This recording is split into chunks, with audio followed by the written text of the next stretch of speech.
اوڑھے رکھتی تھی، مگر دل میں سیر کے حسن اور اس کی معصومیت سے جلتی رہتی تھی۔ ماں کی موت کے چند دن بعد ہی چچی نے اس کے ساتھ بد زبانی شروع کر دی۔ یہاں کوئی مفت کی روٹی نہیں کھاتا، جا کہیں کام کر کے لا، ورنہ یہ دہلیز بھی تجھے نصیب نہیں ہوگی۔ سیر خاموش رہتی، آنسو پونچھ کر کوشاں رہتی کہ کسی طرح کام مل جائے، مگر چچی کے طعنے اور ظلم بڑھتے گئے۔ ایک دن معمولی سی بات پر، صرف اس لیے کہ سیر نے ٹوٹی بالٹی نہیں اٹھائی، چچی نے اس کے کپڑے باہر پھینک دیے۔ نکل جا میرے گھر سے، تجھ جیسی منحوس کو میں نہیں پالوں گی۔ سیر خوف سے کانپتی ہوئی باہر آ گئی۔ چچی میں کہاں جاؤں گی؟ چچی نے دروازہ زور سے بند کرتے ہوئے کہا، جہاں مرضی جاؤ، مجھے فرق نہیں پڑتا۔ یوں سیر تنہا، بے گھر اور بے سہارا گلیوں میں پھرنے لگی۔ بھوک نے اس کا جسم کمزور کر دیا تھا۔ وہ کبھی کسی درخت کے سائے میں بیٹھتی، کبھی کسی دیوار کے ساتھ ٹیک لگا کر روتی۔ ہر آنے جانے والا اسے حیرت سے دیکھتا۔ کچھ لوگ ترس کھا کر کہتے، بیٹی گھر کا راستہ کھو گیا، مگر سیر کے سہما ہوا چہرہ اور ڈرے ہوئے انداز کو دیکھ کر وہ لوگ خود ہی پیچھے ہٹ جاتے۔ شام ہونے لگی تو سیر کے دل میں وحشت اترنے لگی۔ اندھیرا جیسے اسے نگل رہا تھا۔ وہ سوچتی، اگر ابھی پناہ نہ ملی تو میں کہاں رات گزاروں گی؟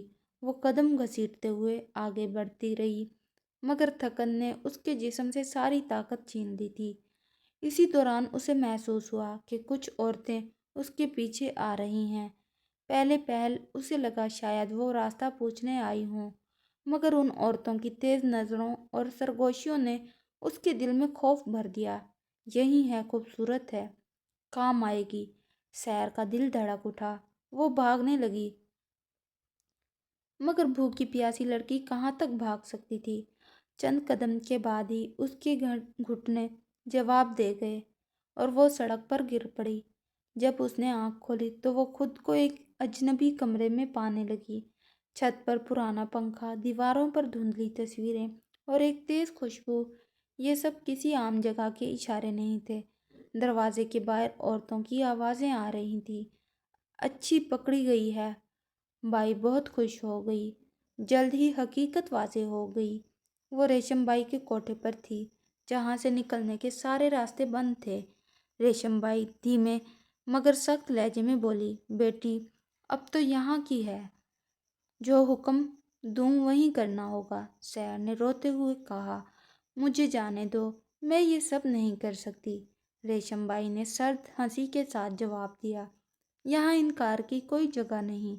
سیر کا مسلسل انکار ریشم بائی کے صبر کو توڑنے لگا تھا۔ تجھے زبردستی ہی سیدھا کرنا پڑے گا۔ ریشم بائی نے دو کنیزوں کو بلایا، اسے کمرے میں بند کر دو، آج فیصلہ ہو ہی جائے گا کہ یہ کام کس کے لیے بنی ہے۔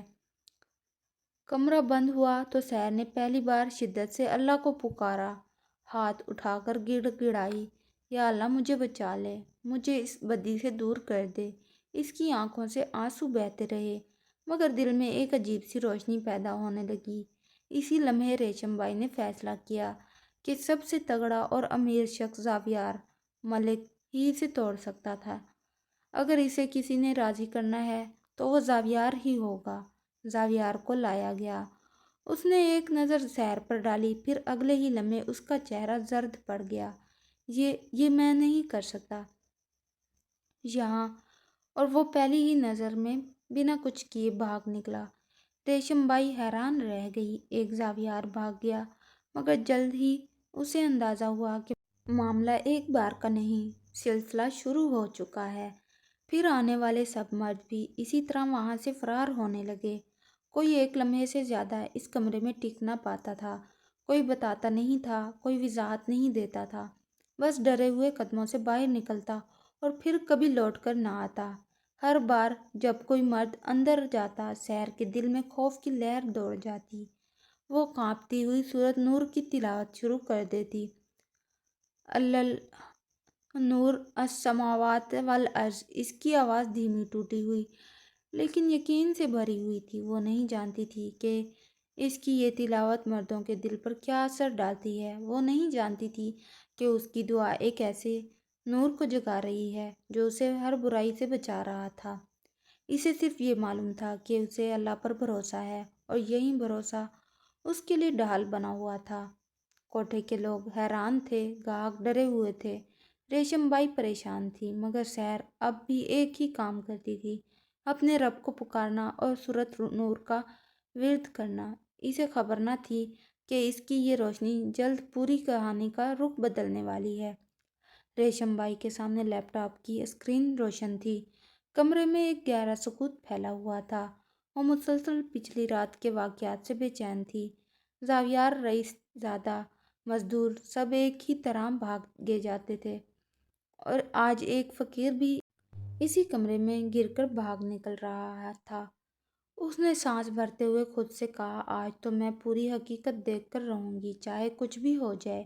جیسے ہی فقیر کمرے میں داخل ہوا، ریشم بائی نے جلدی سے ویڈیو کو آگے بڑھایا۔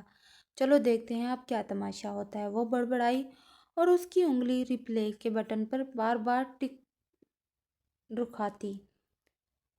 فقیر اندر پہنچا، اس کے قدم ڈگمگا رہے تھے، مگر لالچ نے اسے حوصلہ دیا ہوا تھا۔ وہ ہاتھ بڑھا کر سحر کی طرف جانے والا ہی تھا کہ اچانک کچھ غیر متوقع آواز، سحر سجدے سے اٹھی، اس کا چہرہ سکون سے بھرا ہوا، آنکھوں میں نمی اور ہاتھوں میں لرزش تک نہ تھی۔ فقیر ٹھٹک کر رہ گیا، جیسے سامنے انسان نہیں بلکہ کوئی اور مخلوق ہو۔ سحر نے نہایت خاموشی سے نماز مکمل کی اور دونوں ہاتھ دعا کے لیے اٹھا دیے۔ اس نے ایک آہستہ مگر یقین بھری آواز میں پڑھا، رب انی بما انزلت الا من خیر۔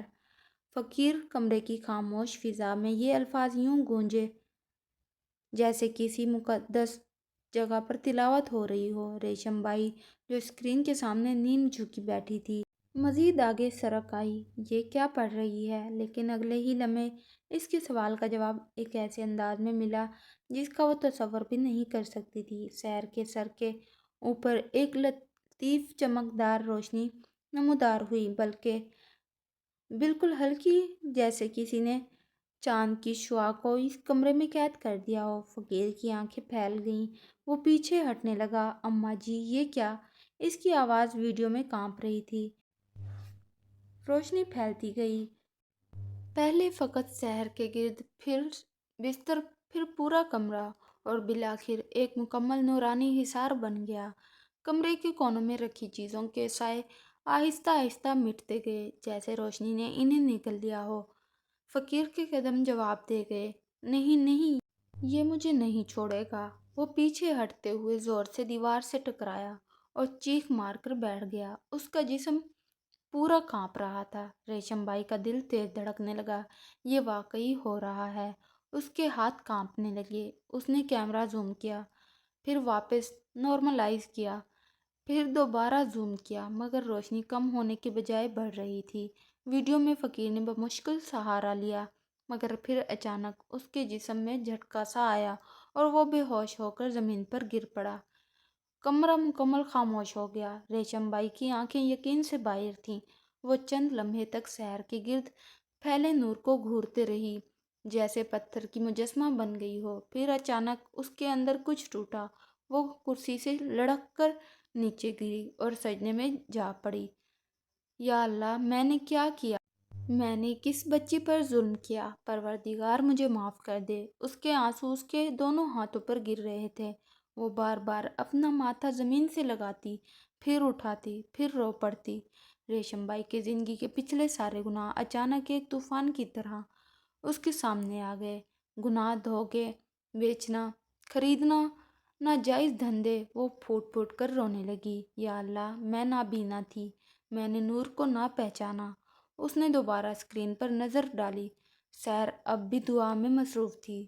نور آہستہ آہستہ کم ہو رہا تھا، مگر کمرے کی فضا اب بھی صاف اور چمکیلا لگ رہا تھا۔ ریشم بائی نے گھبرا کر کہا، یہ بچی عام نہیں، یہ اللہ کی کوئی نشانی ہے، یہ ہمارے لیے آزمائش ہے۔ اس کی آواز کانپ رہی تھی۔ ویڈیو کا ایک ایک فریم اس کے ذہن میں کیل کی طرح اتر رہا تھا۔ زاویار کیوں بھاگا؟ رئیس زادہ کیوں ڈرا؟ فقیر کیوں بے ہوش ہوا؟ سب کے جواب ایک ہی جگہ موجود تھے، سحر کے سجدوں اس کی تلاوت اور اس نور میں جو اس کے گرد پھیل جاتا تھا۔ ریشم بائی نے کپ کپاتے ہاتھوں سے لیپ ٹاپ بند کیا۔ بس بہت ہو گیا، میں نے بہت غلطیاں کر لی ہیں۔ وہ تیزی سے اٹھی مگر اس کے قدم لڑکھڑاتے رہے۔ مجھے اس سے معافی مانگنی ہے، اسے کہنا ہے کہ میں اسے اب نقصان نہیں پہنچاؤں گی۔ وہ آزاد ہے، بالکل آزاد۔ وہ تقریباً بھاگتی ہوئی سحر کے کمرے کی طرف دوڑی۔ گلیارے میں جاتے ہوئے کنیزیں حیرت سے اسے دیکھتی رہ گئیں۔ بائی جی کیا ہوا؟ اس نے کسی کی طرف دیکھا بھی نہیں۔ ہٹو، راستہ دو مجھے، اس بچی تک پہنچنا ہے۔ کمرے کے دروازے پر پہنچ کر اس نے یکدم رک کر سانس بھری۔ ایک لمحے کے لیے اسے یوں لگا جیسے وہ پہلی بار زندگی میں کسی سچائی کے سامنے کھڑی ہو۔ اس نے آہستہ سے دروازہ کھولا۔ سحر اب بھی دعا پڑھ رہی تھی، ہاتھ آسمان کی طرف اٹھے ہوئے تھے۔ ریشم بائی دروازے کی چوکھٹ پکڑ کر کھڑی رہی، اس کے ہونٹ کپ کپا رہے تھے۔ بیٹی، مجھے معاف کر دو، میں نے بہت ظلم کیا تم پر۔ ہاتھ اٹھانے کی سوچ تک میرے لیے گناہ ہے۔ سحر نے حیرت سے سر اٹھایا، اس کے چہرے پر وہی معصومیت اور خاموش روشنی تھی۔ بائی جی، آپ ٹھیک ہیں؟ ریشم بائی جی نے قریب جا کر اس کے قدموں میں بیٹھنے کی کوشش کی مگر سحر نے فوراً اسے تھام لیا۔ ایسا نہ کریں، اللہ معاف کرنے والا ہے۔ ریشم بائی پھوٹ پھوٹ کر رونے لگی۔ نہیں بیٹی، تم نور کی بچی ہو، میں نے نہ پہچانا، میں اندھی تھی، مجھے معاف کر دو۔ یہ وہ لمحہ تھا جب ریشم بائی پہلی بار انسان بن گئی اور سحر پہلی بار کسی کے سامنے نور بن کر ظاہر ہوئی۔ ریشم بائی کو اب یقین ہو چکا تھا کہ سحر کوٹھے کی لڑکی نہیں، وہ اللہ کی حفاظت میں لپٹی ہوئی ایک محفوظ روح ہے۔ اس نے فیصلہ کر لیا، آج کے بعد سحر کی زندگی اس تاریکی میں نہیں گزرے گی، اور یہی وہ فیصلہ تھا جس نے اس کے اگلے قدم کو روشن راستے کی طرف موڑ دیا۔ ریشم بائی سحر کے کمرے کی طرف جاتے ہوئے کئی مرتبہ لڑکھڑائی۔ اس کا دل تیزی سے دھڑک رہا تھا، جیسے برسوں سے بند پڑا ضمیر اچانک جاگ اٹھا ہو۔ پچھلے چند لمحوں میں وہ جو کچھ دیکھ چکی تھی اس نے اس کی پوری دنیا بدل دی تھی۔ فقیر کا گر پڑنا، نور کا پھیل جانا، سحر کی دعا، یہ سب اس کی سمجھ سے باہر تھا۔ اسی بے بسی اور ندامت کے عالم میں اس نے دروازے تک پہنچ کر آہستہ سے دستک دی مگر حیرت یہ تھی کہ دروازہ پہلے ہی تھوڑا سا کھلا ہوا تھا۔ وہ دھیرے سے اندر داخل ہوئی۔ بیٹی، سحر، اس کی آواز کپ کپا رہی تھی۔ سحر چونک کر اٹھ بیٹھی۔ اس کے چہرے پر ہلکی پریشانی تھی، جیسے خوف ہو کہ شاید ریشم بائی پھر کسی نئے مرد کو اس کے کمرے میں بھیجنے آئی ہے۔ اس نے گھبراہٹ سے پوچھا، بائی جی کیا کوئی اور؟ اس کی بات پوری بھی نہ ہوئی تھی کہ ریشم بائی اچانک اس کے قدموں میں گر گئی۔ میں گنہگار گار ہوں بیٹی، مجھے معاف کر دو۔ وہ روتے ہوئے سحر کے پیروں کو پکڑنے لگی۔ سحر اس منظر سے ہکا بکا رہ گئی۔ یہ وہی سخت دل بے رحم عورت تھی جو کل تک اسے زبردستی دھندے میں دھکیلنا چاہتی تھی۔ بائی جی، یہ کیا؟ آپ ایسے کیوں؟ وہ گھبرا کر نیچے جھکی اور ریشم بائی کو بازوؤں سے تھام کر اٹھایا۔ آپ اٹھیں، بیٹھیں یہاں۔ وہ اسے بیڈ تک لے گئی اور خود بھی قریب بیٹھ گئی۔ ریشم بائی کی سانس بے ترتیب تھی، وہ بار بار آنکھیں پوچھ رہی تھی۔ سحر، آج میں نے سب کچھ دیکھا، آج میں نے اپنی زندگی میں پہلی بار حقیقت دیکھی۔ سحر نے حیرت سے پوچھا، کیا دیکھا آپ نے؟ ریشم بائی نے لرزتی آواز میں جواب دیا، میں نے ویڈیو میں تمہاری ہر حرکت دیکھی ہے۔ تم نماز پڑھتی تھی، سورۃ نور پڑھتی تھی اور پھر تمہارے اوپر نور کا حصار اترتا تھا۔ ایسا نور، ایسا پاکیزہ نور میں نے کبھی نہیں دیکھا۔ سحر کی آنکھیں کھل گئیں۔ نور وہاں؟ ریشم بائی نے جلدی سے کہا۔ وہ نور ہر مرد کے دل پر ہیبت ڈال دیتا تھا، جو بھی اندر آتا تھا وہ نور اسے اپنی جگہ جکڑ لیتا تھا۔ وہ ڈر کر بھاگ جاتا تھا، اسی لیے زاویار بھاگا، اسی لیے رئیس زادہ بھاگا، اسی لیے فقیر بے ہوش ہوا۔ میں نے اپنی آنکھوں سے دیکھا ہے بیٹی، تم اللہ کی حفاظت میں ہو۔ سحر کے ہونٹ کپ کپا گئے۔ میں نے تو صرف دعا کی تھی۔ نہیں بیٹی، تم صرف دعا نہیں کرتی تھی، تمہاری دعا کے ساتھ اللہ کی حفاظت اترتی تھی۔ اب ریشم بائی نے دونوں ہاتھ سحر کے سامنے جوڑ دیے۔ میں نے تمہیں بہت تکلیف دی، تمہیں قید میں رکھا، زبردستی کرنا چاہا۔ مجھے معاف کر دو میری بیٹی، میں بہت گمراہ رہی، میں نے اندھیری زندگی گزاری ہے۔ سحر کی آنکھوں سے آنسو بہہ نکلے۔ میں نے بھی بہت خوف دیکھا ہے، مگر اللہ نے ہر بار میری مدد کی۔ ریشم بائی نے اور بھی نرمی سے کہا، بیٹی اب تم آزاد ہو، میں تمہیں کبھی تکلیف نہیں دوں گی، تم جہاں جانا چاہو جا سکتی ہو، چاہو تو یہ جگہ چھوڑ دو، چاہو تو میرے ساتھ رہو۔ سحر نے نم آواز میں کہا، میرا تو کوئی ٹھکانہ بھی نہیں، چچی نے مجھے گھر سے نکال دیا تھا، میں تو کسی کو جانتی بھی نہیں، نہ کوئی میرا ہے نہ کوئی رشتہ۔ ریشم بائی نے اس کے ہاتھ تھام لیے، اب تمہارا ٹھکانہ یہی ہے اور تم میرے لیے بیٹی سے کم نہیں، اگر تم مان جاؤ تو میں تمہیں اپنی بیٹی بنا کر رکھوں گی، تمہارا نکاح، تمہاری عزت، تمہارا مستقبل، سب کا ذمہ میں لوں گی، بس میری ندامت قبول کر لو۔ سحر خاموش بیٹھی رہی، اس کے دل میں خوف، حیرت اور تھوڑی سی نرمی ایک ساتھ جاگ رہی تھی۔ واقعی مجھے بیٹی کی طرح رکھیں گی؟ ہاں سحر، میں نے ایسے ہی نہیں کہا، آج میں نے اپنی زندگی میں پہلی بار انسانیت دیکھی ہے، اور تمہارے پاس وہ روشنی ہے جو مجھے بھی بدل رہی ہے۔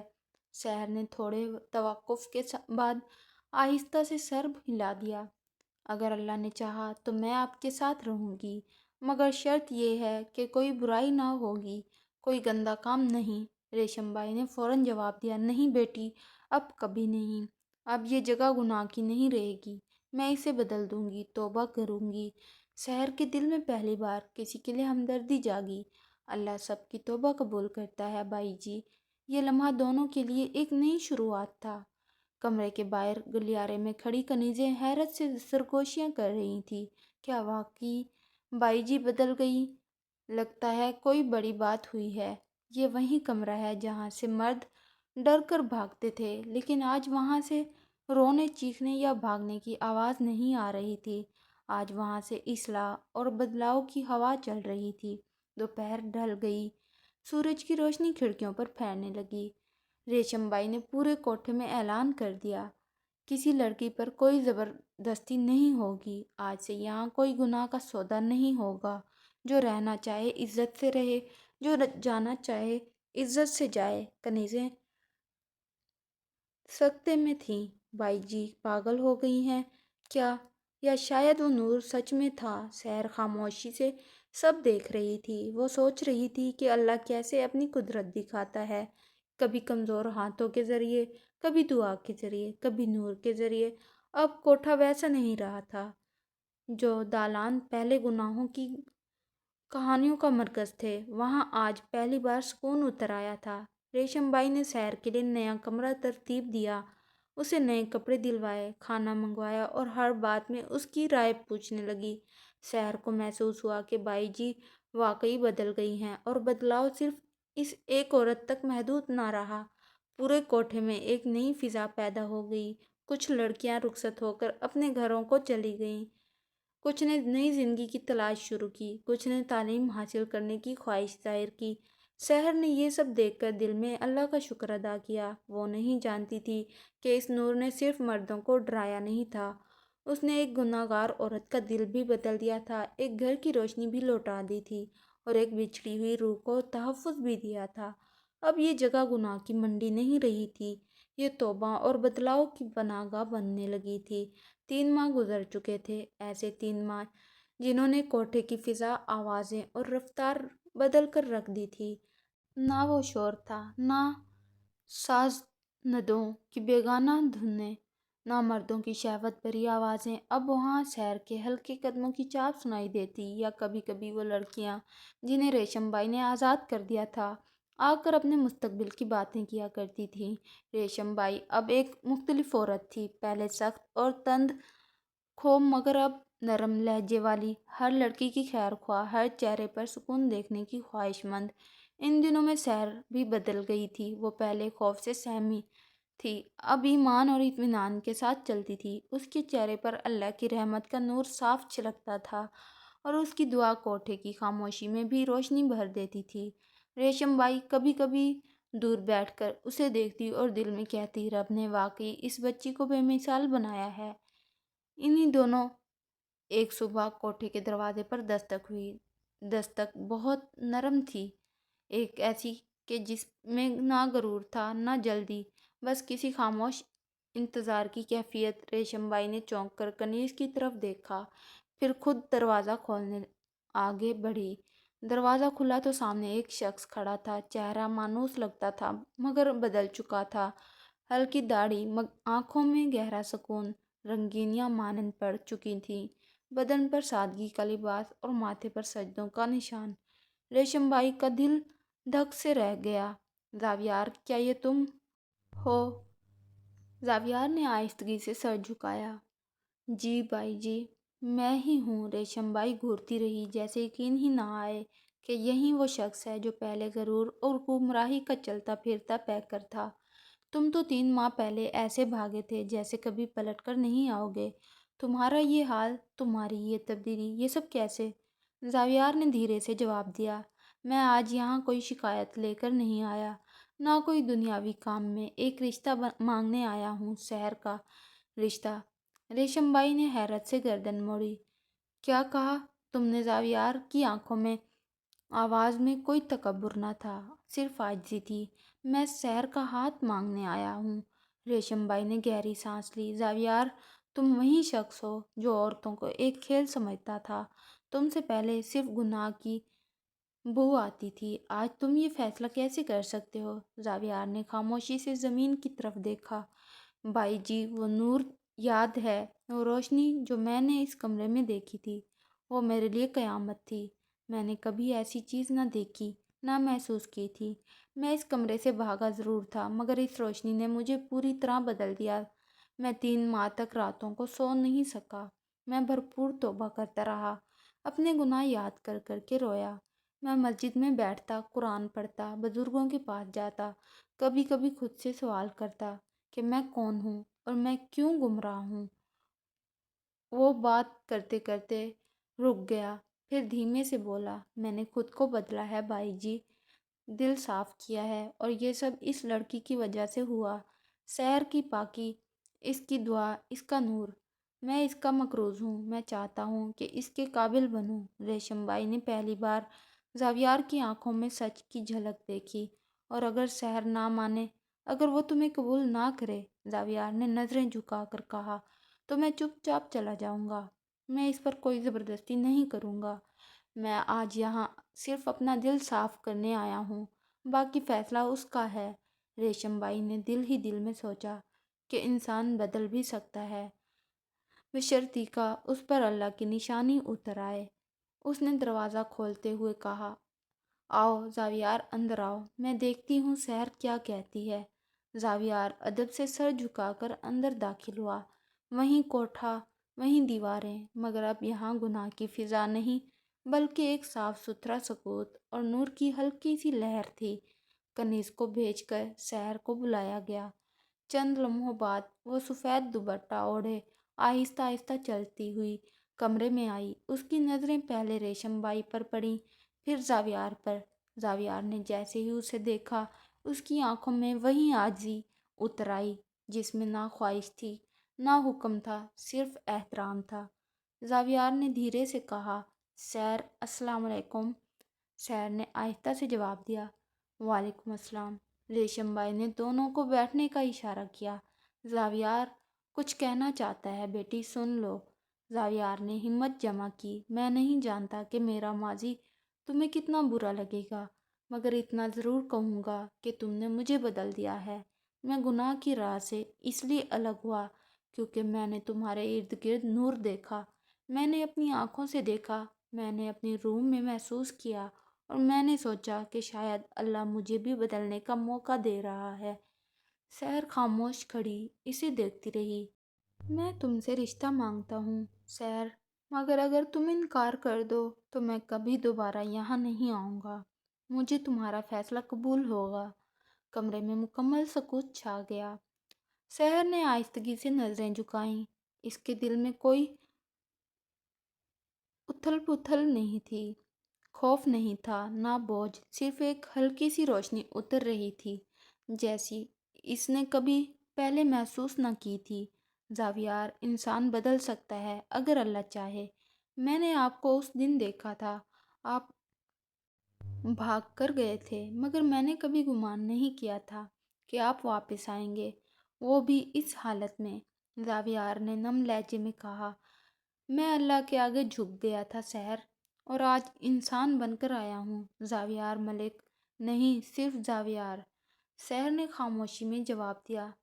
میں ہاں نہیں کہہ رہی، مگر میں دعا کروں گی، اللہ بہتر فیصلہ کر دے گا۔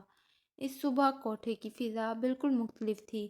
کئی برسوں سے یہاں سازوں، گولیوں، چہکوں اور بازار کی آلودہ آوازوں کا شور رہتا تھا، مگر آج ایک عجیب خاموشی تھی، جیسے عمارت خود سانس روک کر کسی بڑی تبدیلی کا انتظار کر رہی ہو۔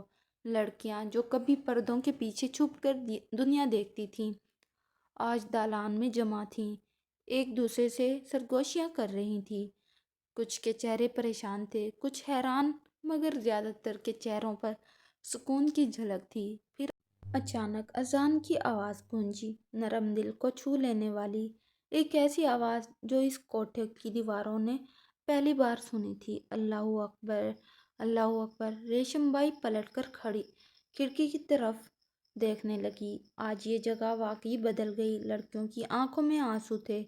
ایک نے سرگوشی کی، ہم نے کبھی نہیں سوچا تھا کہ یہاں اذان بھی گونجے گی۔ دوسری نے کہا، لگتا ہے واقعی اللہ نے اس گھر پر رحم کر دیا۔ اذان کی آواز کے ساتھ کوٹھے کی فضا میں جیسے برف پگھلنے لگی، وہ برف جو گناہوں، خوف اور مجبوریوں نے برسوں سے جما رکھی تھی۔ اسی روز ریشم بائی نے سحر اور زاویار کا نکاح پڑھوانے کا فیصلہ کیا۔ وہ چاہتی تھی کہ یہ نکاح کسی مسجد میں ہو، مگر زاویار نے نرمی سے کہا، بائی جی، اس جگہ نکاح کریں تاکہ اس گھر کی قسمت بھی بدل جائے۔ اسی جگہ جہاں ڈاکہ ڈالا جاتا تھا، آج نکاح کی دعا گونجے گی۔ ریشم بائی کے ماتھے پر خیالوں کی لکیریں ابھر آئیں، مگر پھر اس نے آہستہ سے سر ہلا دیا۔ ٹھیک ہے بیٹا، اگر تم دونوں کی یہی خواہش ہے تو یہی ہوگا نکاح۔ آج اس گھر میں پہلی بار خیر کا چراغ روشن ہوگا۔ سحر سفید لباس میں آئی، سادہ، خاموش مگر باوقار۔ اس کی آنکھوں میں جھجک تھی مگر دل میں سکون۔ زاویار بھی سادہ لباس میں سر جھکائے عاجزی کے ساتھ کھڑا تھا۔ مولوی صاحب کو لایا گیا۔ کوٹھے کے دالان میں صاف چادر بچھا دی گئی۔ لڑکیاں پردوں کے پیچھے کھڑی ہو گئیں۔ کچھ پہلی بار اپنی مرضی سے آزادی کے ساتھ۔ مولوی صاحب نے نکاح شروع کیا۔ بیٹی سحر بنت نامعلوم، کیا تمہیں زاویار ملک بن عبدالرؤف قبول ہے؟ سحر نے آہستہ مگر واضح آواز میں کہا، جی قبول ہے۔ زاویار کی آنکھیں بھیگ گئیں۔ زاویار ملک، کیا تم سحر کو اپنی زوجہ کے طور پر قبول کرتے ہو؟ جی قبول ہے، اللہ کو حاضر ناظر جان کر قبول ہے۔ نکاح کے الفاظ مکمل ہوئے تو ریشم بائی نے اپنے آنسو چھپانے کی کوشش کی، مگر نہ کر سکی۔ اس نے سحر کا ہاتھ زاویار کے ہاتھ میں دیا۔ بیٹی، آج میری ذمہ داری ختم ہوئی۔ آج تو میری بیٹی نہیں، کسی کی امانت بن گئی۔ اسے ہمیشہ عزت اور حفاظت دینا۔ زاویار نے سر جھکا کر کہا، بائی جی، میں وعدہ کرتا ہوں میں اسے وہ احترام دوں گا جس کی یہ ہمیشہ حقدار تھی۔ میں اسے کبھی تکلیف نہیں ہونے دوں گا۔ سحر نے زاویار کی جانب دیکھا۔ وہ پہلی بار اسے واقعی ایک بدلا ہوا شخص لگا۔ اس کی آنکھوں میں نفسانیت نہیں، صرف نرمی تھی۔ اس کے چہرے پر غرور نہیں، صرف سکون تھا۔ نکاح کے بعد سحر نے محسوس کیا کہ اس کے دل سے ایک بھاری پتھر جیسے ہٹ گیا ہو۔ اس کی آنکھوں میں برسوں کے دکھ چھل کے ساتھ بہہ نکلے، اور وہی نور، وہی ہلکی روشنی پھر سے اس کے سر کے اوپر اتر آئی، ایسی روشنی جس نے اسے پہلی بار بچایا تھا، جس نے کوٹھے کو ہلا دیا تھا، اور جس نے زاویار کی تقدیر بدل دی تھی۔ زاویار نے وہ نور دیکھا تو بے اختیار کہہ اٹھا، یہ اللہ کی نشانی ہے سحر، تم رحمت ہو، آزمائش نہیں۔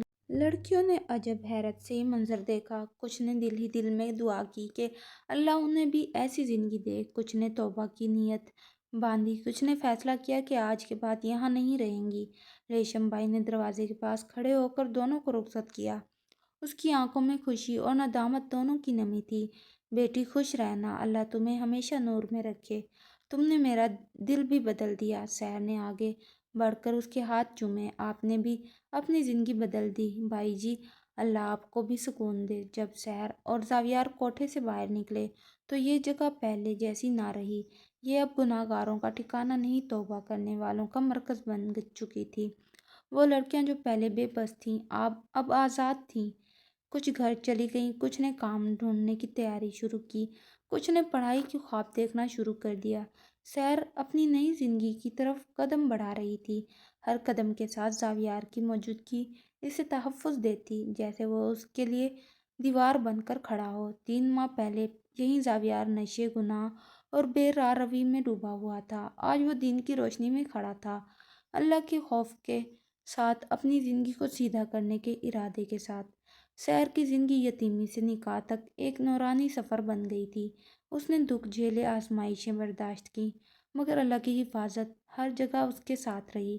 ریشم بائی کچھ دیر دروازے پر کھڑی رہیں، پھر آسمان کی طرف دیکھ کر کہا، یا رب، شکر ہے تو نے ہمیں اندھیرے سے نکالا، شکر ہے تو نے ہمیں بدلنے کا موقع دیا۔ وہ راز جو ایک دن خوف بنا ہوا تھا، آج رحمت اور سکون کا ذریعہ بن چکا تھا۔ اور زاویار کی یہ کہانی کوٹھے کی تاریخ میں ہمیشہ یاد رکھی گئی کہ کبھی کبھی سب سے تاریک جگہوں میں اللہ سب سے روشنی اتارتا ہے۔ یہ داستان ان سب کے لیے پیغام بن گئی جو گناہ، خوف یا تنہائی میں پھنسے ہوتے ہیں، کہ اللہ جب چاہے کسی بھی دل میں نور بھر دیتا ہے۔